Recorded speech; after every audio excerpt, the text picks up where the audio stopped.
Hey, it's Bill Simmons from The Ringer, and this is a podcast called The Rewatchables. We have been doing it really since 2017. It started with how much we love the movie Heat. We decided to structure a whole podcast with categories: most rewatchable scene, who won the movie, Apex Mountain, what age the best. But here's the thing. If you want the full archive, you can hear them only on Spotify, for free, by the way. So make sure to follow The Rewatchables on Spotify. This episode is brought to you by Anytime Fitness. We may talk a whole lot about sports, but when it comes to keeping fit ourselves, there's definitely room for improvement. I hit this point early July. I was just like, I am not in good enough shape. I started trying to walk at least 15,000 steps a day, or hiking, or just anything to keep my legs moving. Now it's the end of 2023. I feel great. I had a physical 3 weeks ago, and the guy was like, "You're doing great. You're doing better than you were 3 years ago." I felt great.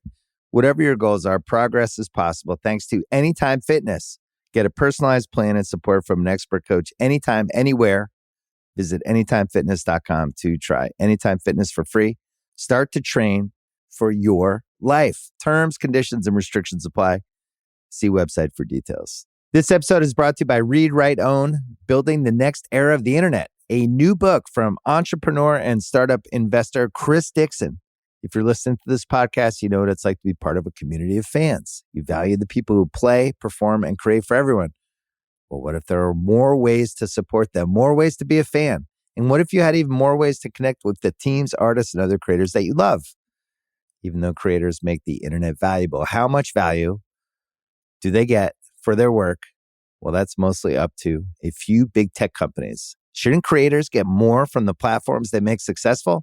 More value, but also more say, more control, more ownership? Read, Write, Own explores an alternative future for the internet, one that reclaims control for creators, fans, listeners, and gamers, the people who not only use the internet, but make it useful. Read, Write, Own imagines an internet built by us for us. So order your copy of the book today or learn more at readwriteown.com. I need support staff to clear the room. Stand up and walk now. Hello and welcome to The Watch. My name is Chris Ryan. I am an editor at theringer.com, and joining me in the studio where every meal is girl dinner, it's Andy Greenwald! You mentioned dinner. We've got a groaning table, actually, of wonderful dishes. Yeah. Snacks, really. Oh, yeah. I'm really excited for the show. What today. is it? The British call it picky bits, apparently. That's made up. And then the New York Times did a trend piece recently. Mm-hmm. This is what we're referring to about, quote unquote, girl dinner. Right. Which came out of two women having a hot girl summer walk. Okay. And identifying that women really like eating, like just snacking for a meal. Does Jonah Hill approve of that? I don't know. Okay. And, and I was just blown away by this trend piece. Tell me why, because I don't know why this has to be gendered. I love small bits. Well, I think it was like very specific to like my wife, if I may personalize this, immediately said this is accurate. And when you're not here demanding, a protein, 2 veg, and a starch, I guess, whatever I do. Are you a meat and 2 sides guy? Like, She's like, this is how I eat. It's like a block of cheddar, a couple of olives, But not you. When you come home from a podcast, you take a tray and you go down the steam table right. that Phoebe has lovingly prepared for when you. I go back to my bunk at San Quentin, where Bill puts me up. But Kaya, can you weigh in on this, please? Oh, I'd love to. What? We're also going to talk about the Emmys and the state of We television. have so much to talk about. There's a double strike town. But please, let's use this moment to talk about You said, let's bits. talk about it. I started talking about it, and now you're like, oh my God, we got to get to the labor disagreements. Well, let's, Kaya, please.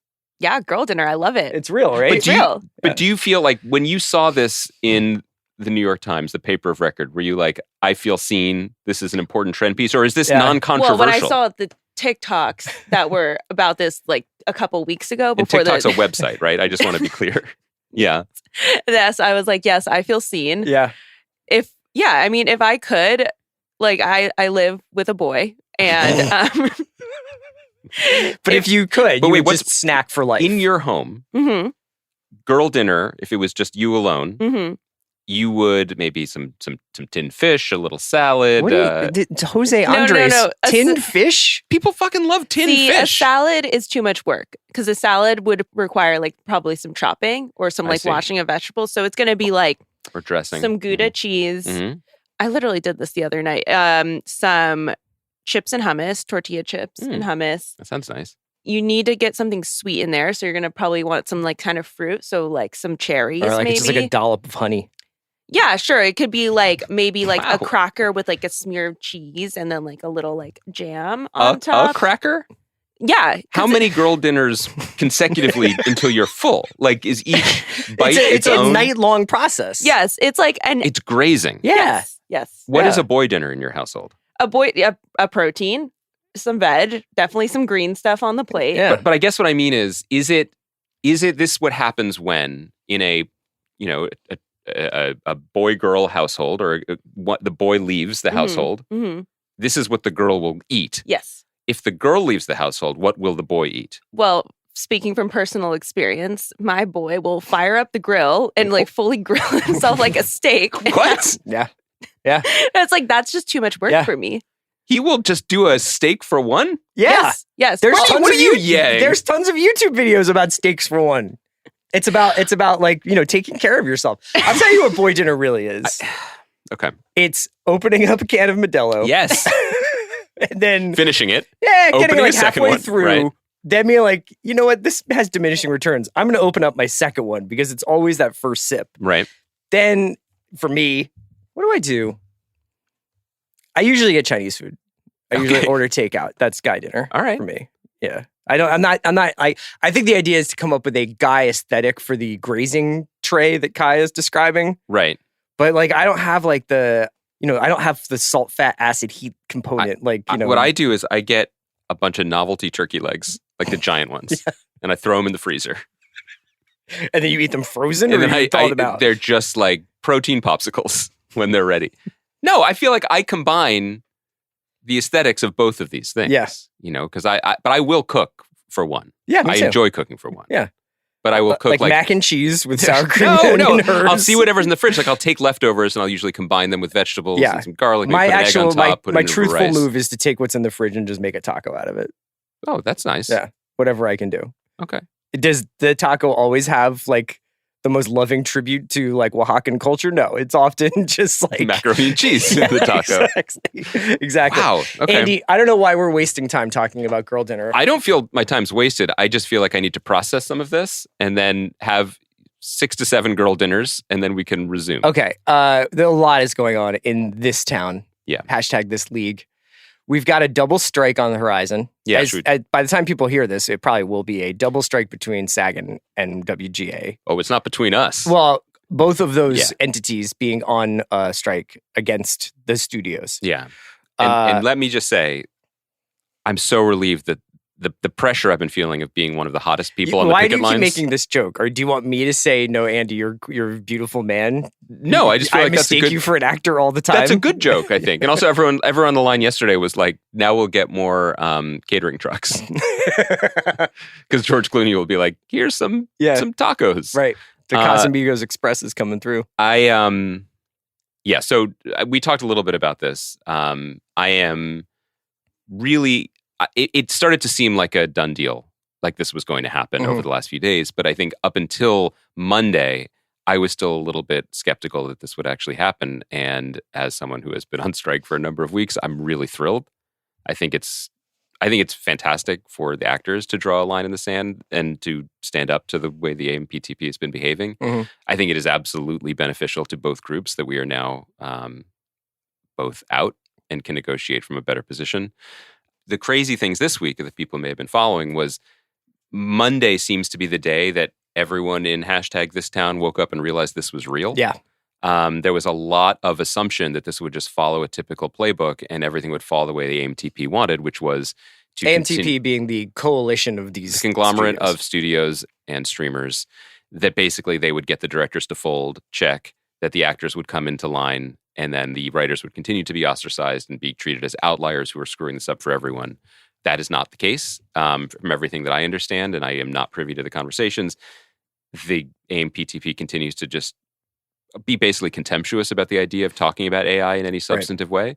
And the actor said no. And on Monday, when it was clear that they were not going to extend the deadline, all of a sudden we found these like rugged individualist, capitalist people in charge of these studios being like, feds, please help. Please come help with these unreasonable people. We saw them starting to say that there was just sort of a fractious minority that was running things, when the fractious minority, I guess, includes, real flamethrowers like Meryl Streep, who signed the letter that said that you need to take this seriously. You saw like the biggest of bigwigs like Ari Emanuel and Brian Lord from WME and CAA being like, why don't we get involved? Yeah, and bring in a federal mediator to try and, Right. And then also part and parcel to this was just some real wild releasing of the dogs that I feel like was out of... So I wanted to ask you about this. There was a Deadline article, I think it was Monday as well, and this really like, in terms of if you were reading like industry Twitter, WGA Twitter, like just in general, like if you were looking at like social media that night, there was an article on Deadline that quoted I think a variety of anonymous sources within the industry. Some were studio executives or some were people close to negotiations on the studio side. And I will throw a theory at you. So like, just here's a garden variety quote from this article. It was, quote, "The end game is to allow things to drag on until union members start losing their apartments and losing their houses," a studio executive told Deadline. Acknowledging the cold as ice approach, several other sources reiterated the statement. One insider called it a cruel but necessary evil. Now, I'm going to ask you a 4D chess thing. On one hand, I think this is just kind of where we are post 2016, where everything is anonymous sources, and in that kind of obscurity, people get to make maybe more extreme points or threaten and saber rattle in a way that they wouldn't if they had to put their name on it. On another hand, I cannot see a world in which this article in Deadline benefits anybody but the labor side. Right? Like, because you just immediately, anybody with, frankly, like a soul comes out being like, what fucking ghouls. Like, I hope that WGA and SAG get everything that they want. Well, the AMPTP has fucked up. Yeah. Their job is to make a deal. They have failed 2 out of the 3 times, and failed preposterously and catastrophically, and it's going to have a huge effect on the industry. So they screwed up. It's also worth noting that when you talk about like industry stuff, I enjoy a lot of the writers and I enjoy a lot of the coverage from Hollywood Reporter and Variety and Deadline. They share an owner, Jay Penske, who is on the AMPTP. It is widely, among WGA and SAG members and probably DGA members, those trades are considered broadly pro-AMPTP. I don't know if that's accurate or not. Is there a pro-labor trade? I think it's Blue Sky, which I've just been told about, and I won't be joining. Yeah. I think that there are talented journalists at those outlets who would resent that implication that they are on one side or another, and I don't mean to tar them with that brush. That is the impression when these articles, that often they are carrying... It's the same thing with The Ringer and the Boston sports mafia. Yeah. Yeah, that's true. There's... Because the thing is, I'm still... An unfair characterization. It's unfair. That nonetheless persists, possibly because you perpetuate. I'm just a guy curious how Damian Lillard could get to the Celtics. And if there were 2 to 6 podcasts that might explain that to me, I'd be interested. So I am the problem. All of this is to say, it is 100% in keeping with the AMPTP's playbook to try to sow division within the guilds, within the WGA. It is absolutely part of their playbook to drag this on until what they perceive to be the more vulnerable members of the guild cannot afford to keep going. And they begin to bring their frustrations and concerns to the people on the negotiating committee, or to the louder voices of famous showrunners or whomever, and basically force leadership of the guild back to the table early. That's part of the playbook. Right. I don't think it was part of the playbook to just basically pull out a howitzer and start shooting off strays like that on Monday. Right. Everything that happened Monday, from wanting to bring in the federal negotiator to the agents getting involved to that article, was, to me, panic. It was pure panic. And it was uncharacteristic, at least in my reading of the negotiations or the whatever the situation so far, in that the studio side had been pretty Sphinx-like up to a point. You know what I mean? They weren't commenting. They, in fact, were not doing any counter narrative. They were seemingly very content to be the villains and just to get their way. Just to be to basically, the choice they made was to be, we're professional deal makers. We're going to get back to the table. Now, it's fine. People keep asking me like, sir, how have things been going in the strike? I'm like, we got ice cream sandwiches and coolers. You've got like now. a carrot stick and some hummus, and you're just like, dandy. You're like, I'm very full with this. Trust me. I just prefer to graze. No, I mean, there have been no negotiations. There have been none. Since the talks broke off on May 1st, there have been no negotiations. And that is also a choice. So that was a wild day. And to your point, yeah, it was fear-mongering, but it backfired for a number of reasons. I was out at Disney yesterday, and there were more people than there were there a few weeks ago. Right. Probably in response to this, also probably in anticipation of the actors. And I also just think it's continued evidence of the complete disconnection from the business that these people have created, where I think to them, suggesting that professional writers might lose their apartments eventually. And it's just like, guys, there are people with credits on shows that were nominated for Emmys this week who have already lost their apartments and homes before we called the strike, because you have created an industry where you cannot make rent over a 12-month period. right. That's old news. Find a new slant. Like, people understand how precarious this is, and that's why these strikes are happening now. Yeah, there was a moment on Monday when I was like, you know what? This feels like almost a reverse engineered ways to galvanize exactly the kind of thing you're talking about, which is like an increased even turnout on the picket line. Like this Deadline article just felt almost, for lack of a better phrase, too good to be true. Like it was too evil to be true. I also I think there's credence to that. I think that good faith people who want a deal done on the other side are not happy about articles like that. Sure. And it's some studio heads and people went out of their way to make comments saying like, this does not represent any of my views, or I don't know who these people are. But yeah. Yep. Today, Yep. Bob Iger, the extended CEO of Disney, Mhm. who re-signed for another 2 years, he went on CNBC live from Sun Valley, which is, I wish I was there with you, Bobby, but like it was at the, whatever the... You ever been to Sun Valley? Never been to Idaho at all. No. I always wanted to see Boise State's Blue Blue Field. Yeah. It's nice. I always found that. Oh, you did spend a lot of time in Idaho. That's right. Sure did. That's right. What's Sun Valley like? It's nice in the summer. Yeah. Not a big fan in the winter. Not a big fan of the winter. So Bobby was in Sun Valley. He gives this interview, and it's a pretty fascinating look at the state of the company and the state of the industry. Among other things, he talks about Disney beginning to think about unwinding its position on broadcast television, which would obviously... That it might not be a core business for them. that would obviously include ABC and ESPN, and there's often been rumors that ESPN could be spun off. He also talked about the state of corporate IP storytelling, especially with regards to Marvel and Star Wars, and that Marvel especially had overextended itself and gone from 0 to 60 in the television business, and that they were going to pull back. Mm-hmm. And I can't remember the actual phrase he used, but it was something basically like, he was like, it was just an amazing, like, kind of like dovetail of, these shows aren't good and they cost too much. So to save money and to rebuild the brand, we're just going to pull back. So I think we're in mid-secret invasion. As listeners can probably tell, we have abandoned our child. I don't care. We've abandoned our boy. I honestly get bored reading the recaps, and those take like 2 minutes. And I don't know when we'll return to the Marvel Cinematic Universe, especially on the small screen. So yeah, Bob Iger addressed that. But on the bigger end, on the more important end, more germane end, he addressed the strike. Mm-hmm. And he talked about how essentially this was like the wrong time for this all to be happening, coming out of COVID. And that the other side was being unreasonable, more or less. He's got to say these things, I guess.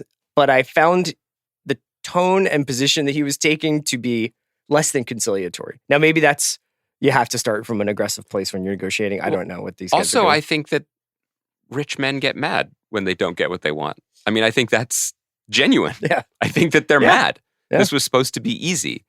I will say as a caveat, like, from everything that I know from people who have worked with him and around him, Bob Iger is one of the few executives who knows what business he's primarily in, who does believe in empowering creative people when it suits the company's bottom line, but broadly has empowered good people and has supported good things. That seems to be the overall impression of him.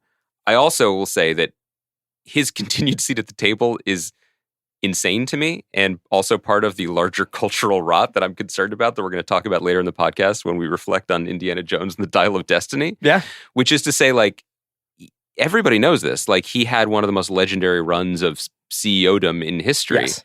And this idea that only I can fix it is a real problem in just all avenues of American life.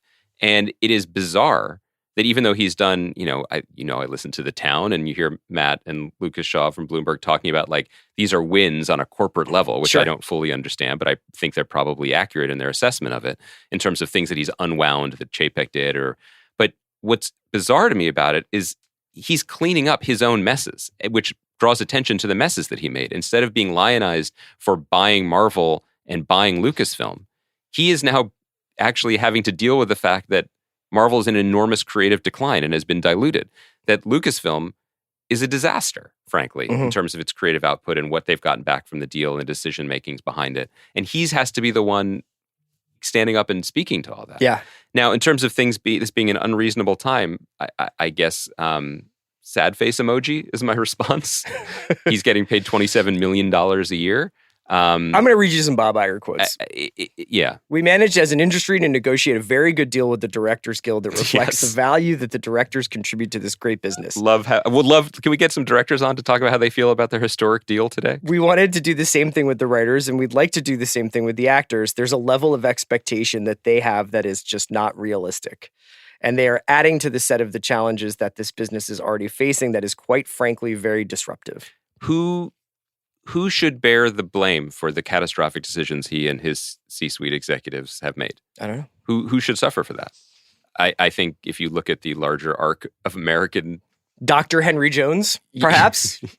Yeah. Yeah. If you look at the larger arc of American capitalism, then it's the people at the bottom of the food chain who suffer for it first. That's a tale as old as time. But look, there's a lot on the table here. Yeah. And I think that now that there are two... that actors and writers are out, I think everything gets shaken up. The whole snow globe gets jumbled, and I don't know what it means. I think that the article you were referring to from Monday said that they were going to bleed the writers until they cried poverty in October and then magnanimously accept them back to the table and fuck them over. Mm-hmm. The fall deadline still seems likely to me. Like, that still seems like when... Fall deadline to get Not stuff. deadline. Well, there's a sort of unofficial deadline to get anything on as a mid-season replacement on broadcast, right? Oh, I mean, I'm not even... That's gone. Okay. Like, they're screwed. So, like, we will not get an Abbott Elementary season, for instance. Well, I don't know if you won't get a season. I mean, if you remember the last strike, which lasted longer than this one did, but it was just a writer's strike, affected things in a way that, like, I don't know if it's the second season of Breaking Bad was 7 episodes. Mm-hmm. I mean, you got... Everything was reduced. I do think there will be some sort of television season, 23 to 24. I don't know how many episodes, and I certainly wouldn't speak to when it would start. Yeah. But the industry's stopped now. I think that there was a clock that was running in people's heads that said that they had enough content already banked to get them through whatever date they had marked on their calendar. But the thing that happens now is all of that banked content, no one's promoting it for you. Yeah, well, the actors are not going to do interviews. They're not going to support it. And that effectively can kill something. Many things that were in production, many of these productions being overseas because a lot of the big tent stuff happens in England or Romania or whatever. Yeah. So Andor, House of the Dragon, I believe the Kate Winslet show, The Palace, like there's a bunch of stuff you can find an article on Deadline that kind of goes through. It's essentially like all the shows that we were looking forward to next year have paused, stopped, or shut down production.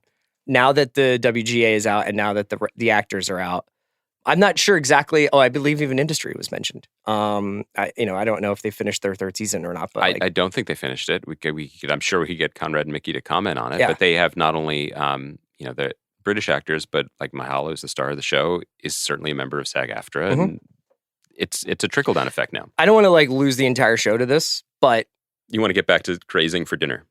No. I do want to, but like. Okay, so the actors and the writers are out. Should we, as a layperson, view those two entities as a single negotiating block now? They are different guilds with different needs and different deals that were walked away from, and different goals. But I do feel that there's a lot of overlap and a lot of mutual support, and we'll be walking the lines together. And I think the shared goal is similar in that we're trying to get more transparency. We're trying to get more reward for success in an industry that has increasingly become opaque and doesn't share any information and doesn't provide residuals. And then the biggest one, and the naughtiest one, apparently, considering how loath the studios have been to even discuss it, is AI. And, that everyone's like, and Iger's like, the directors made a great deal about AI. Yeah, they get a fucking meeting because it's not bothering them yet. Right. It is terrifying for writers, but it is happening right now for actors. And I don't think that's really been understood by the powers that be, how terrifying and horrifying that is. And I say this as someone who just saw Dial of Destiny. So I don't know. There is not one. We're not all going to get together, sing Kumbaya, and sign something together. There are going to be different needs, and they're going to be negotiated, hopefully in good faith, once they allow negotiations to begin again. And I don't know when that would be. But I do think there is strength in numbers. And I also do deeply believe, and I would have believed this even if I was just a layperson or a podcaster, whose body was wasting away because I'd only had almonds for dinner for 3 nights. Like, this is the moment to do this. Yeah. I'm sorry, Bob Iger. I'm sorry COVID was inconvenient, but like, this is an existential moment because we see where it's going. And you don't just say, oh no, we trust you. Yeah. Because they've already broken the business. So how is anyone supposed to have a career in it? Speaking of AI, it is pretty cool when you open Instagram and like the AI voice is like on every Instagram video now. Have you noticed that? I have my sound off. So it's just like, everybody is talking about girl dinner. It's the biggest, latest craze in dining. And you're just like, yeah, I'm developing like a parasocial relationship with you. Is this Blade Runner? Tell me all about chickpeas. Are they coming for podcasts next? I hope so. I hope so too. I hope so, yeah. It'd be a relief. Ironically, yeah, or hilariously, right. In the midst of all this, the Emmys get nominations get announced. Do you want? Well, I almost feel like we should do indie because I think it's connected. It's all connected. That's what we've learned by doing this podcast. That's what we've learned from the Steven Soderbergh series Full Circle, which we'll also be talking about. It's all connected. Yeah. But do you know what I mean? Like, because I feel like you enjoyed this movie more than I did. I did, yeah. But I actually have a broader question for you about life itself when it comes to this. Okay. Have you found, so you did not like Dial of Destiny? I mean, I don't want to be hyperbolic. Yes, and I think that people generally think of me as like a positive, they don't. Good time guy. Yeah. Okay. My main takeaway leaving the theater yesterday was that we are a diseased and necrotic culture addicted to feasting on its own excrement, and we're doomed. Have you? I mean, that was just like my broad time strokes. You've been like, that was okay. Like About anything. I loved it. It's the best thing that came out this year. It's the best thing that's been released in 5 years. Or we are feasting on the necrotic culture of our own excrement. Is that what you just said? The other day, I had some jarred white beans and some arugula, and I made, Kaya, you might be interested in this, but I made like a delightful sherry vinaigrette that really was only a few steps. And I was like, this is fine. That was the last time. No, I mean, like, when it comes to art. Hijack? Hijack, thank you. Yes, God, you saved me. I actually didn't have an answer. Yeah. I really think Hijack is fine, and I am enjoying it a lot, and I don't want any more from it. And I'm going to watch the whole thing. Yeah. Yeah. Yes. Okay. Hijack. Anything else come to mind after that? Or no, that's it. Just Hijack. No, well, because there is a way to have engaged with the 5th Indiana Jones movie and be like, that was a movie, and that was 2.5 hours, and it could have been worse. That's okay. I think we can do better. No, but I also think that this could not be better, and I also think that there are 2 active conversations to have about it. One, the merits of the film itself, which I'm happy to talk about in a non-hyperbolic way. But I also think the larger trends, cultural trends of it, are deeply disturbing. Okay, in that. And I feel like we have done that recently on this podcast. I'm not going to go big, but I want to give you the space to do it. I'm not going to go too big. I just think that it is connected to the Bob Iger thing. Bob Iger's in his 70s and Kathy Kennedy is in. Go off, King. And they spent $300 million making a movie about a character that hasn't been good or compelling to the culture in 35 years. And why? Because during the years that it was in pre-production and production, they could say they were doing something, everyone was like, oh, of course they're making another one, because the people who write the trades and who do podcasts are like, I recognize the valency of this currency. Yeah. Because otherwise, why? You Why think they did it because of podcasters? Yes. No, I think the most interesting thing about this movie is that at some point in the next, like if we survive the next 10 years, someone will write like a really compelling think piece in The Atlantic being like, at that moment in American history, it was important to lionize an 80-year-old. It's true. And make it seem like he's real up for whatever and can fight. That's the only interesting thing about it to me. I was stunned by it. And I say, by the way, I'm going to go see Am I Dead Rex like ASAP. I'm going to go see that and I cannot wait. Yeah. I'm not saying I am out on mainstream sequel entertainment. No. I just thought this was just shockingly bizarre. What kind of expectations did you walk into this thing? Because you mentioned that he's not been relevant for 35 years. I take it you're not a Crystal Skull fan. No. But or are you like an Indiana Jones fan? Yes. Okay. Yeah. Okay. I love those movies. Yeah. I don't think they're just okay.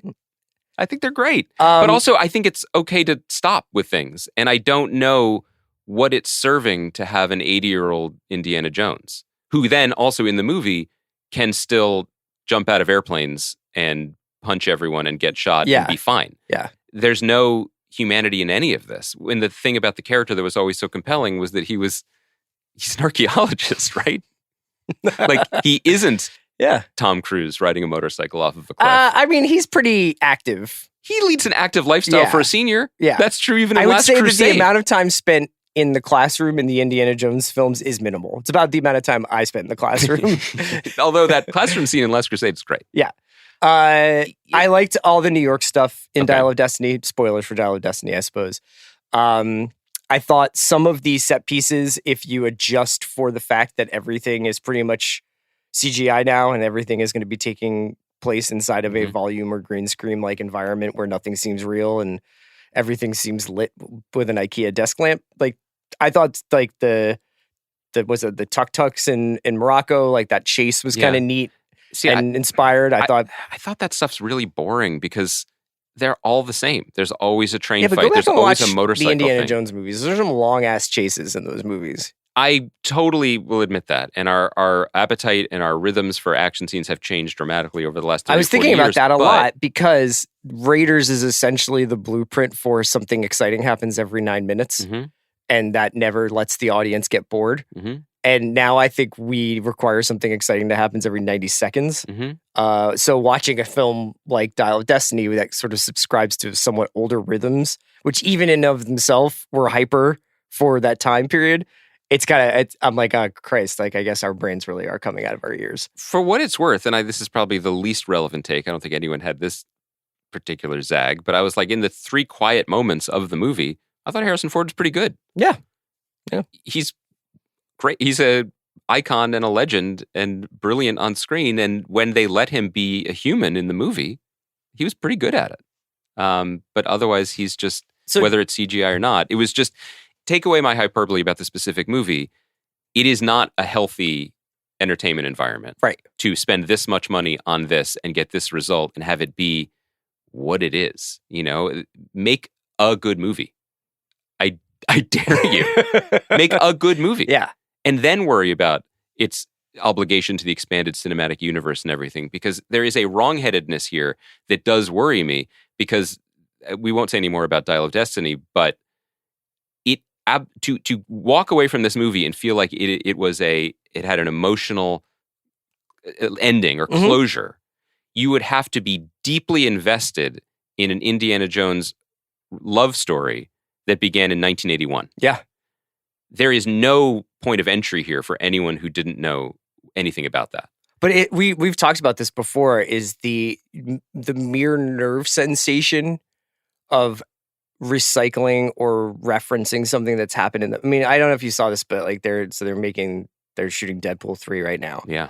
And a story came out that Jennifer Garner, who played Elektra in one of the most reviled like superhero movies of all time, is going to play Elektra in Deadpool 3. One of the biggest pieces of poor casting. Too. Yeah.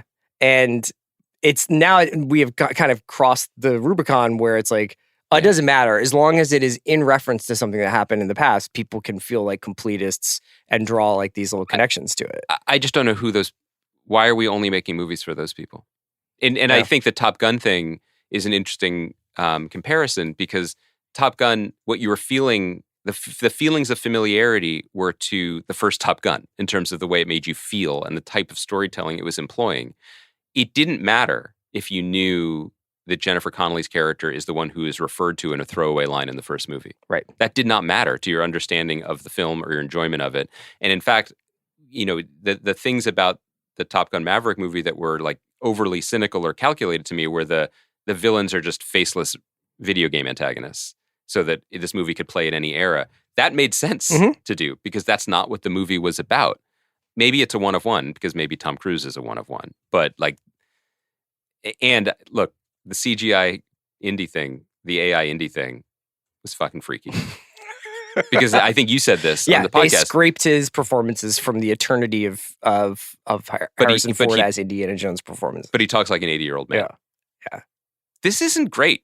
Like this just isn't good. This isn't a good trend, and it's not making good stuff. And I don't think I'm the crank on the hill saying that. I didn't say that. I'm speaking to future criticisms. I was more like when you texted me yesterday and you were just like, LOL, we are a diseased culture. I think that's what you said. Did I try that take out on you then? No, I mean, everything is, we just moved from the private to the public, But I think I was like, huh.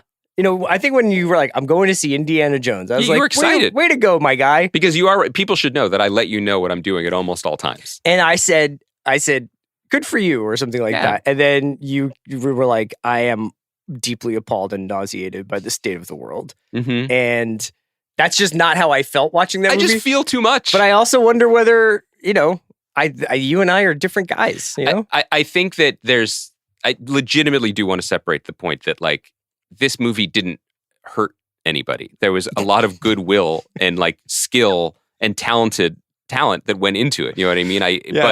But what it represents and all of that effort going into this just cul-de-sac is so weird to me that we are just so slavishly devoted to old things, old brands, old people stewarding things to please old ideas and old familiar neural pathways is fucked. It just that starts to worry me. I don't mean to ask you an unfair question, but you were the one who sort of associated the Raiders part or the Indiana Jones part with the first part of the conversation we had. So what is the labor movement in Hollywood going to do to fix that? Anything? To fix, well, first of all, we would protect Antonio Banderas at all costs. That was the only other thing I wanted to ask you about, which was, that was him? You were serious about that? That's Antonio Banderas is a Greek fisherman or Spanish fisherman, and deep sea diver. He was great. Spoiler alert. I really love it when people who are like, because he's a beautiful man. He still is a beautiful man, but he is so ready to be just an old fuck in these movies. Yeah. I really appreciate that. What is the labor movement? I don't have an answer. What is the connection between the first part of our conversation and the Dial of Destiny? I think that this is the battlefield. That this is what is being made. This is what the people in charge, the people who are saying we're the problem, this is what they are prioritizing. This specifically, the Iger thing is that he's like the writers and actors are being unreasonable when he is, with promotion and everything, they spent $500 million on this movie. Yeah. With these people. After this larger acquisition of Lucasfilm, which just seems to be like, and look, Andor's the best show of the year, and we're going to talk about it last year, and it's nominated for Emmys. And I've said before that there are a lot of great, smart, talented people who work there who do their best work or try to do their best work every day. But if you look at the results, it is just tepid brand management. Yeah, meaning like finally we get continuation of Willow's story. They've already scraped that from the servers. Yeah, you know what I mean? Like so. Yeah. So for a second I thought Willow was a character in Indiana Jones, and I was just like, what the fuck was Willow? Willow was on the Nazi train at the beginning. Yeah. No, that was Wombat you were thinking of, which Wombat. Was just flows off the.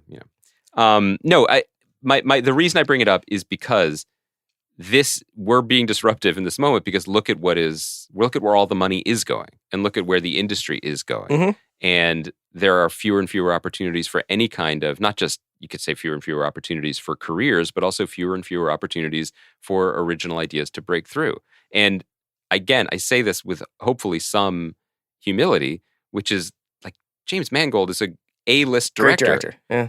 The Butterworths write major movie scripts. They do this shit. Yeah. These are sturdy, steady hands giving their all for something that I feel like maybe needed the common sense czar at day one being like, we sure? Like Bill? It needed Bill executive producing Dial of Destiny. Why can't he wind up at Harvard? Maybe. You know? Yeah, he didn't like the New York piece. But wait, before we get to the Emmys. Just to say, we need, Chris. Yeah. We need to be okay letting go of stuff. That's what I think culturally. We need people need to do their job and then not be CEO anymore. Yeah. I think Indiana Jones can live as a wonderful character with movies that we'll have forever, and then we can let go of it. And this constant circle jerking of reboots and multiversal storytelling and everything, just clinging desperately to everything. And I say this as news that, the fucking Tron 3 is being filmed. It's like, it's Tron Ares, technically. I don't think it's called Tron 3. You water carrier. You absolute. Yeah, we just need to let go of stuff so something new can start. And I don't think I'm the bad guy for saying that. I don't think you're the bad guy. I just don't think it's just like Daddy Warbucks in his ivory tower is just like, make me another Indiana Jones movie. And I do have an idea for an Annie reboot. Harrison Ford has been in Force Awakens, Blade Runner 2049, and Indiana Jones and the Dial of Destiny. I think he's pretty interested in reviving the big roles of his career. I think private plane flying is an expensive hobby. Yeah, just saying. Takes two to tango. Yeah, it does. But we are also headed towards a place, and this also does connect to the strike thing, which is they don't need him to make Indiana Jones 6. Mm-hmm. Well, I mean, nobody needs him to make Indiana Jones 6. Nobody needs Indiana Jones 6. But the larger point about like, let's let go of this.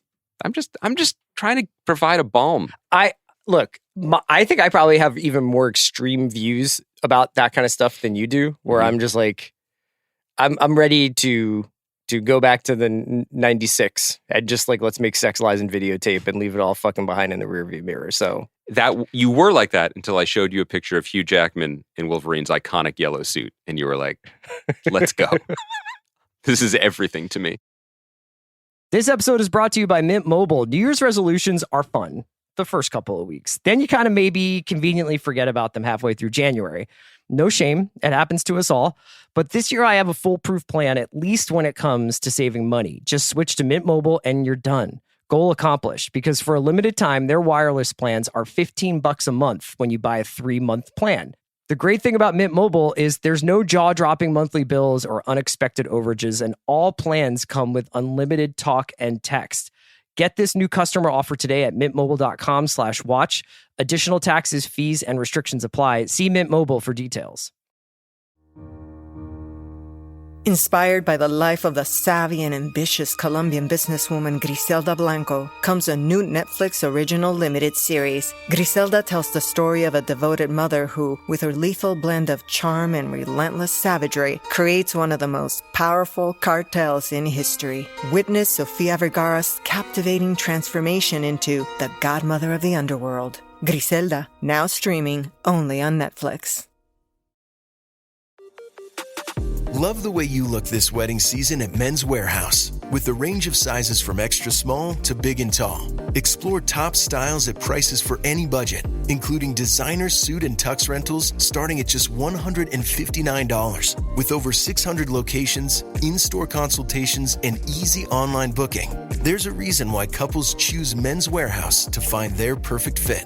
Men's Warehouse. Love the way you look. TaxAct knows you don't look forward to taxes. TaxAct doesn't even look forward to taxes, and TaxAct is a tax software company. It's basically TaxAct's whole thing. If TaxAct did things over, maybe TaxAct would end up teaching kindergarten or leading fly fishing tours. But that's a different story for a different ad. So why don't we just agree that taxes aren't fun, but you still have to do them? TaxAct's filing software can help you do that. TaxAct. Let's get them over with. Do you want to talk about the Emmys? I do. Should I do the same segue I was going to do 20 minutes ago? Oh. It's ironic that all of this labor strife is happening when Hollywood does what it loves to do best, celebrate itself with some award shows. That was a good segue. I'm sorry I stepped on it. No, I was happy to talk about Dial of Destiny. I just thought I didn't really have another one. So I thought I would use the old segue. I think that's fine. If anyone is still listening, I'm sure they'll appreciate it. It's just Bob Iger. We have positive things to say at the end of this podcast. Bob Iger's on his treadmill since 4 a.m, listening to The Watch. He's like, I can't believe I lost Greenwald. No, I feel like he's like, Greenwald said that I was a rare executive with a creative touch. That's the takeaway. off the top, this show might not happen. So the Emmys typically are broadcast in September, I believe, right? Yep. And they'll probably be on strike in September. Yeah, I saw our friend of the pod, Casey Bloys, did an interview because HBO has the most nominations in the drama. They have 4 of the slots in the drama series, which hasn't happened since NBC in the early 90s. And even in that interview, this happened yesterday before the strike was even official, the actor strike, and he was like, I don't think we'll have a ceremony until it's resolved. It's 11 a.m. Pacific on Thursday. I just saw an article where it's like Emily Blunt is like, if there's a strike, we're walking off. Like we're walking out of the Oppenheimer premiere tonight. Boy, the movie must be that much of a slog, huh? Do you think that's what that's about? No, I think because she's in solidarity, they're gonna walk out. She rules. I love it. So there's been some rumors that it's gonna happen in November. Some rumors that it might happen in January. I love getting another award show in there in January. I don't know when they're gonna have this. When they have it, it'll already have been like another 4 or 5 months of television. I don't know what that's gonna do to people's brains when they're like, what season of White Lotus is this? And what season of Ted Lasso are we celebrating? But for what it's worth, I really do hope they delay it because we'll get into some of the specifics. Like there's so many worthy performers and writers and directors who are nominated that it would be a bummer that if they didn't get to have it would be a shame if White Lotus and Succession weren't properly recognized for that. No, I'm thinking about like Eben from The Bear and the whole Bear crew are nominated. And I don't want to sound too cranky about this. But I think that being cranky on this podcast is a deal breaker. I think that this is like, for the most part, like I celebrate a lot of the nominations, especially in the bigger categories like drama. But when you get down to the supporting performers, you're going to have to explain to me how something like this happens. Well, sure. Okay, so what do you want to? Yeah, I'll do supporting. Well, let's talk about the big. I mean, all right, why don't we do the big categories, and then I think best drama series. Honestly, I'm not going to really argue about this. Andor, Better Call Saul, The Crown, House of the Dragon, The Last of Us, Succession, The White Lotus, and Yellow Jackets. That's a strong list. It's a really good list. Best comedy series. This is where you start to get into a little bit of genre discussions. But Abbott Elementary, Barry the Bear, Jury Duty, probably one of the surprises of the night for sure, or of the announcements. The Marvelous Mrs. Maisel, Only Murders in the Building, Ted Lasso, and Wednesday. So another really cool list. Barry's comic delights are up to be debated.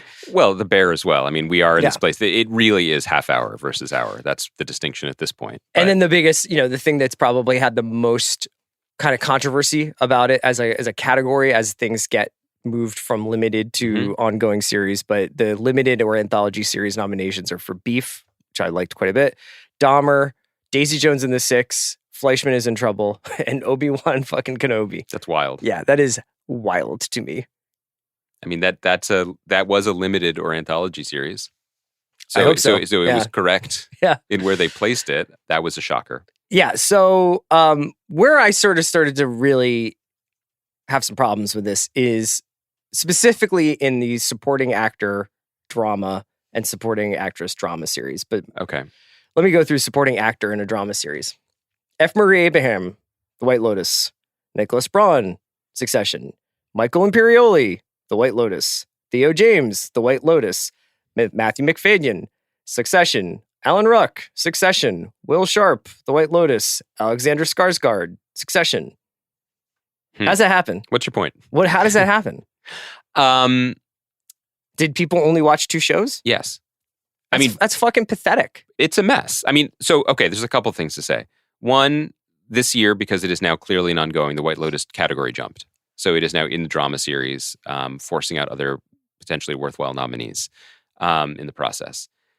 I think that one of the strange things about this moment, almost maybe unanticipated things about this moment of extreme peak TV, which I think we will not return to these heights, but, there's a count that it was 300 shows a year, 400 scripted shows, 500 scripted shows a year.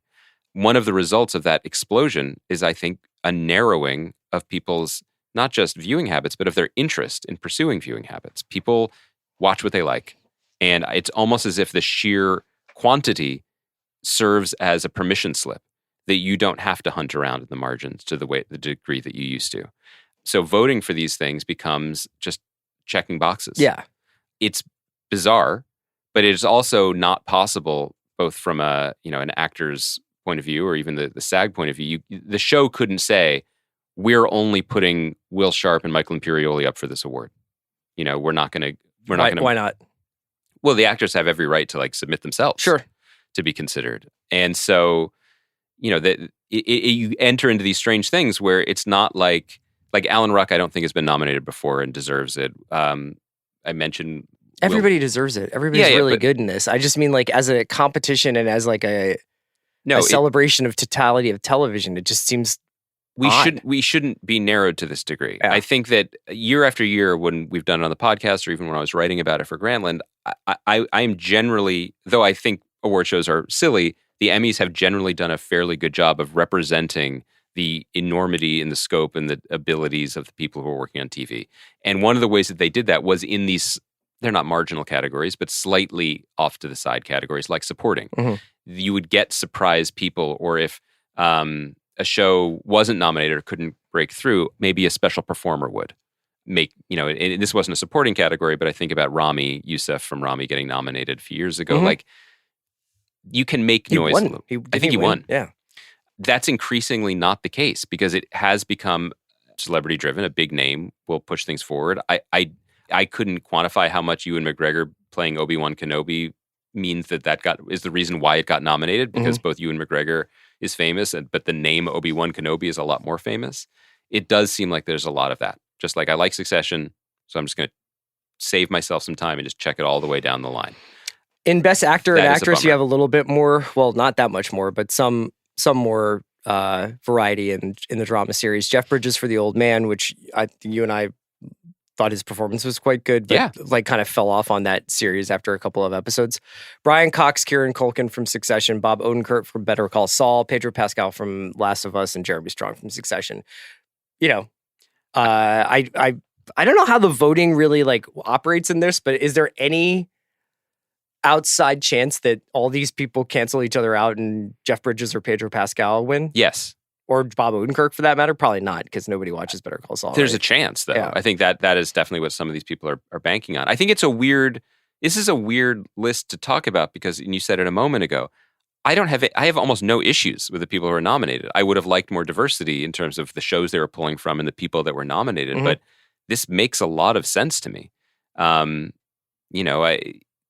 remember like we just mentioned Emily Blunt. Like Emily Blunt in The English was one of my favorite performances and one of my favorite shows of last year. I didn't come into this with any illusions that it was going to be nominated because barely anyone saw it. I continue to look at it and say like, well, Daisy Jones and the Six was pretty good. And I'm really glad that Riley Keough got nominated and that people noticed it even though it wasn't a big hit. I think it's awesome that Dominique Fishback got nominated. I think it's awesome that Andor got nominated. I mean, there's definitely some like cool... Fleischman in Trouble is really good and it was celebrated as well. But it's weird. There's no other way around it. It's weird, and it is notable that even within Succession there was some interesting jockeying, right? Where both Kieran and Sarah Snook put themselves up in lead, which had not been the case. Right. It all worked out. And then Brian Cox, who, spoiler for Succession, if you were listening to, let's just say he's not in the full season. Yeah, he's only in 3 episodes. 2, really, right? It worked out for all of them. Yeah. So in the show, we love the show, but it is interesting. I think things like The Bear getting as many nominations as it did in both in writing and directing, and Jeremy Allen White and Evan Moss-Bachrach and in Ayo Edebiri getting nominated, that isn't as fait accompli as it would seem. If you were listening only to this podcast, you would be like, of course, they were all nominated. And by the way, this is all for season 1. Yeah, it's why the season 2. I mean, among many reasons, but season 2 did not even try to compete in that window because, well, actually, I guess, yes, for this year. So season 2 will be in. They've figured out the windows. I don't need to give FX advice on that. But that show still is unlikely, and these are not huge stars, and they are being recognized because people really genuinely loved it. So I think that's a good thing. And Sharon Horgan getting nominated for Bad Sisters getting nominated. You still do see some signs of life that people are watching things or that some consensus is bubbling up. But broadly, it is a very weird moment that there's more TV than ever, but we are hyper-focused only on some of it, and the rest of it is just chaff. Yeah, and it might be that there's so much that the voting is getting widely dispersed, and you have these 2 sensations in White Lotus and Succession, and that's why they hoover up. I mean, look, the Emmys have always been monopolized. Obviously Modern Family is like a historic run of wins. I think, Mad Men obviously racked up a bunch, right? Like, Eventually, yeah. Eventually, West Wing was like won so many Emmys that the cast like started talking about not going because it was just like, oh, we're gonna sweep the Emmys again. Like, it's definitely like one of the stranger shows, and I think also it throws people off a little bit the way that they are still on the fall spring. That's how they like the show window for nominations is essentially still May to May, and most people don't view the TV season in that kind of way. Couple questions for you about perceived snubs, or if you think they're legitimate snubs or surprises. Sure. Let's say for me, to keep it in FX for a second, What We Do in the Shadows, consistently just a very funny comedy. Did get nominated for its first 2 seasons. Did not get nominated, or second and third, I guess. Did not get nominated for this past season. Maybe just because there wasn't room because everyone was laughing at Barry. To your point, Atlanta, I was surprised. Shut out. Yeah, all of it. 2 seasons worth. Yeah, shut out. Part of the reason for that might be that there were 2 seasons worth. Yeah, and the 3rd season was definitely like a challenge, I think, for the average viewer. We should say that Donald Glover was not shut out because he had a story by credit on Swarm, I think, which was nominated in writing. I'd also would love to give you an opportunity to talk about the Sheridan piece, that the man most responsible for popular television. Old girl dinner over there, Kaya, cracking up at your little Taylor Sheridan dig. Go ahead, get it off your chest. I'm just saying, almost Lioness season. I'm just saying he's responsible for television that America really, really likes. Yes, and I think it got like some special effects. There's a very funny Yellowstone joke in the new Justified coming up. Yeah, I'm excited about that. Yeah. But he gets shut out. All the shows get shut out, including like Helen Mirren and Harrison Ford.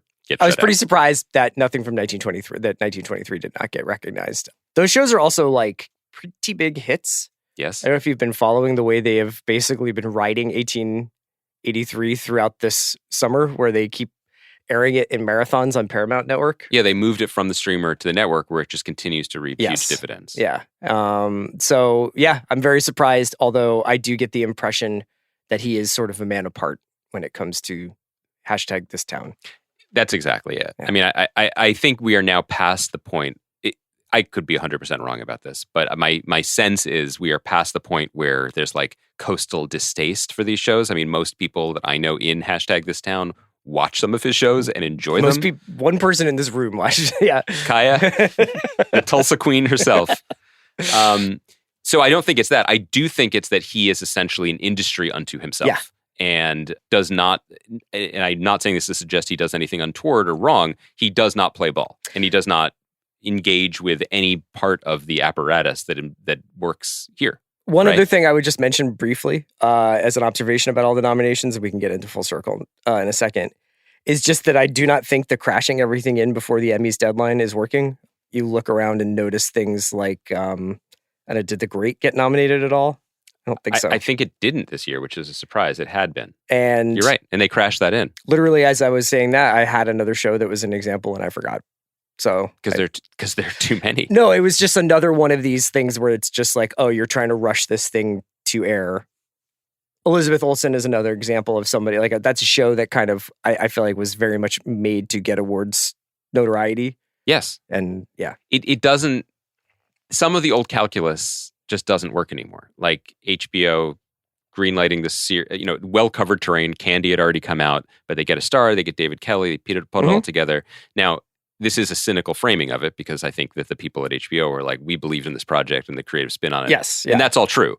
But they also, to your point, rushed it into production. Yeah, well, it's also just like when it airs, and making sure all this stuff gets up at the last second before, and then we all sort through it. And it just doesn't seem like that's an effective way to drill this into people. The other thing that I wonder is the White Lotus thing is a little strange because it is clearly an ongoing series and they're making season 3 in Asia and at least one returning cast member, Natasha Rothwell. I believe they moved I saw a note in all the things about like productions that were being paused or moved or shut down that they are shooting it in Thailand. I think that's been announced. So it's not Japan. No. Okay.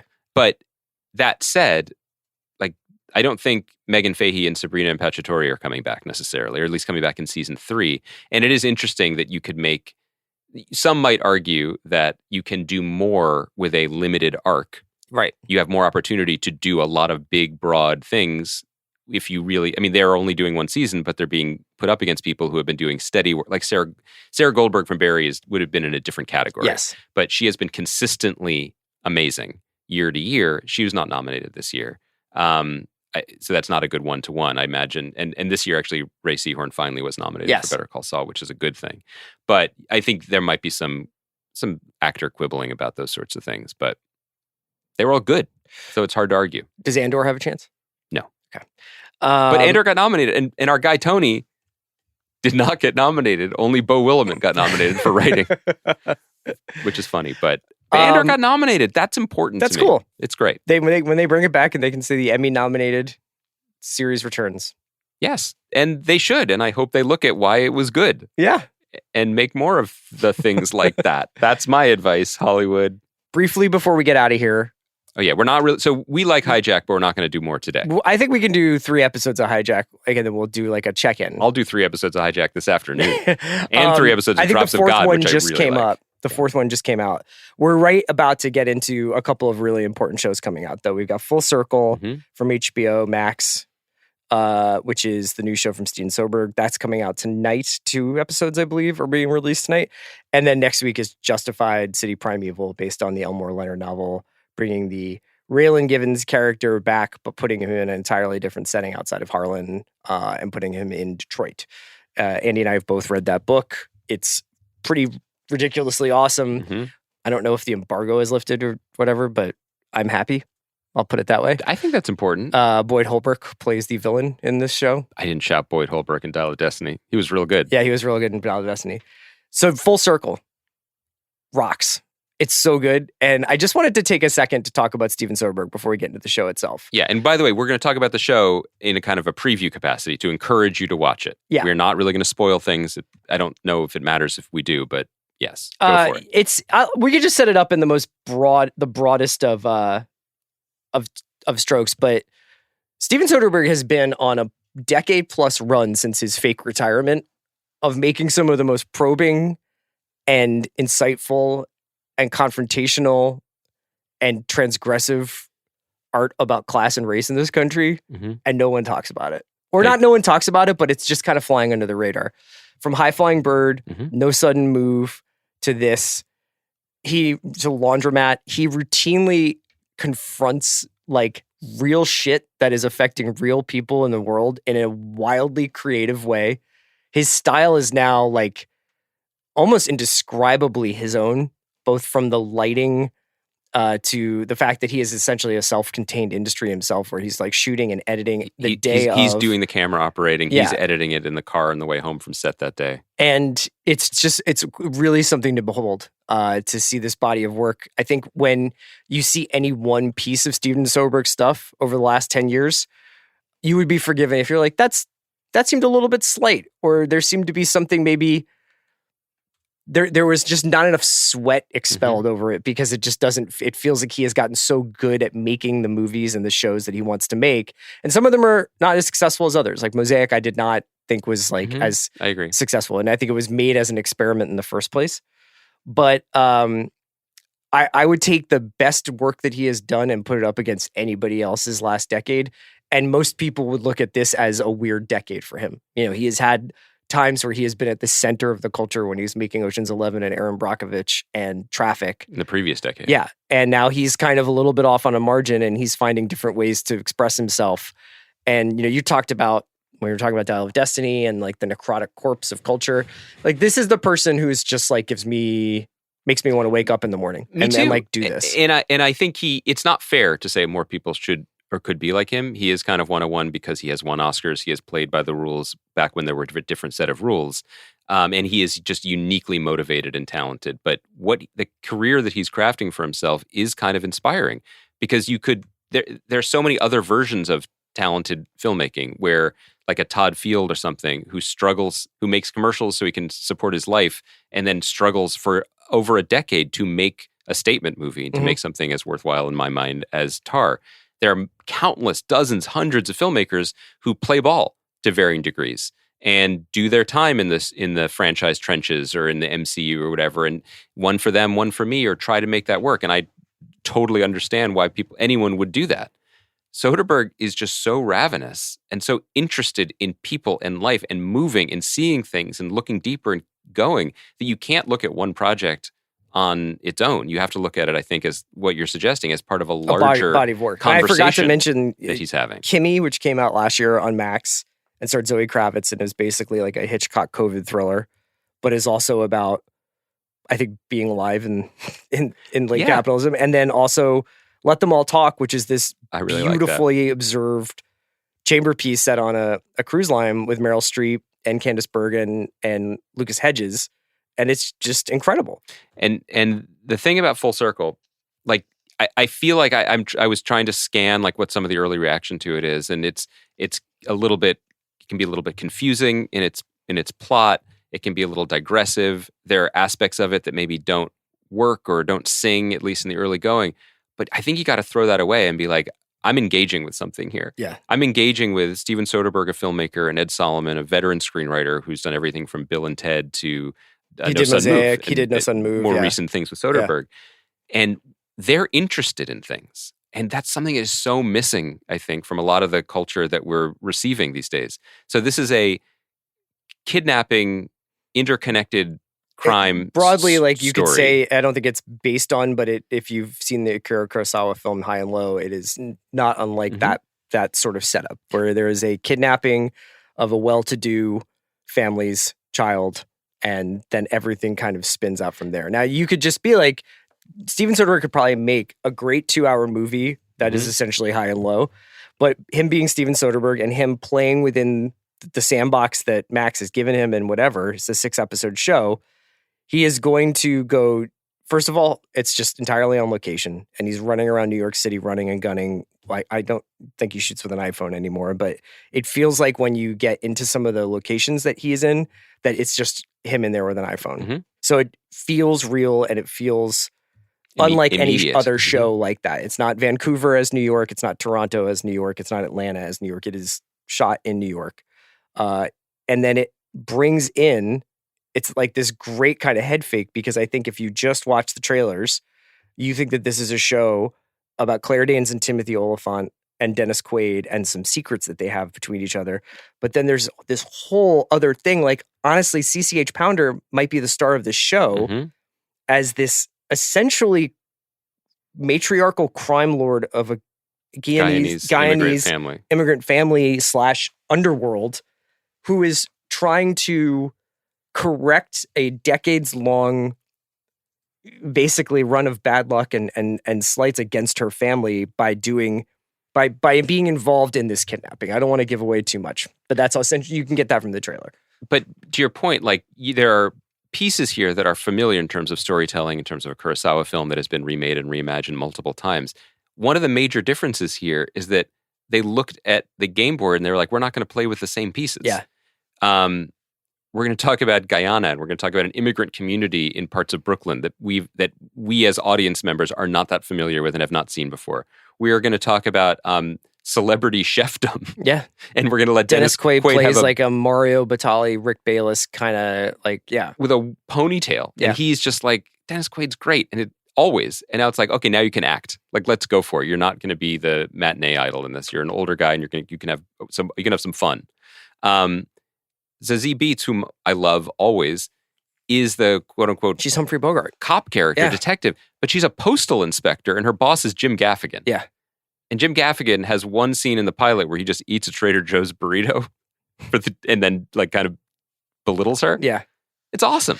This show is alive. Yeah. And it's alive with interest and curiosity, and who knows what it's going to end up being, or even if it's going to all come together, but sometimes it's not about that. There's also, at the center of the series, is a performance from Claire Danes that is the first time in a long time that she has not played somebody who's pushed to, like, the very extremes of, like, behavior, or as in Fleischman or Homeland. Fleischman or Homeland, right? And so it's been a minute since she's played somebody who obviously has a lot of secrets herself, but is, like, essentially like a normie going through, like, everyday life. So we should also shout out Gerald Jerome, who's having a hell of a year. Holy shit, what's up with that guy? Like, he's just like he's in I Am Virgo. Yeah, we have not talked about Yeah. I'm a Virgo yet, which we've both started to check out, and both really, we have a lot of time for it. I'm going to watch more. I'm really interested in it. That's the Boots Riley show that's on Amazon. Jarrell Jerome is the star of that as a giant. Yes. And then he is essentially the wild card kid who's wants to be more than what he is in the crime family. He's also in Across the Spider-Verse. Yes. I don't know if you knew that. Yes. I just feel like contractually obligated to point that out. So he's having a great year. He's having a fantastic. I mean, I cannot recommend this show more highly. It's got 2 episodes going up tonight on Thursday on Max. I really hope people check it out.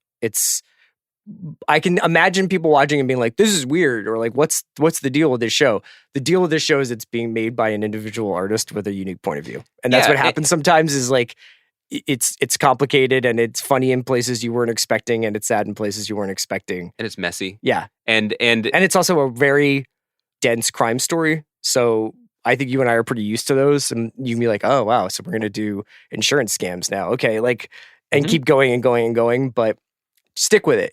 It's really awesome. But I think just to bring things, if I may, full circle, this is an antidote to some of the stuff we were talking about at the beginning. It's not a perfect one-to-one. It's not cause and effect. But I am not as despairing as I may have seemed walking out, blinking into the harsh sunlight, feeling like these really are end times for the American experiment, like I was yesterday.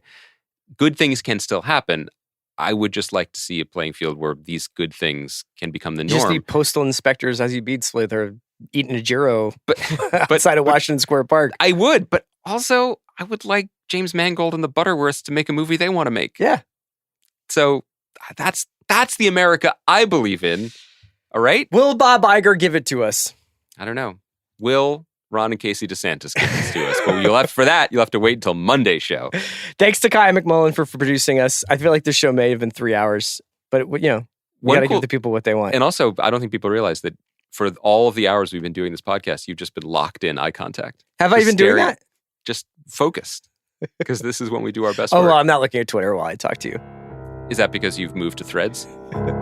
Thanks, Kaya. Thank you to everybody for listening.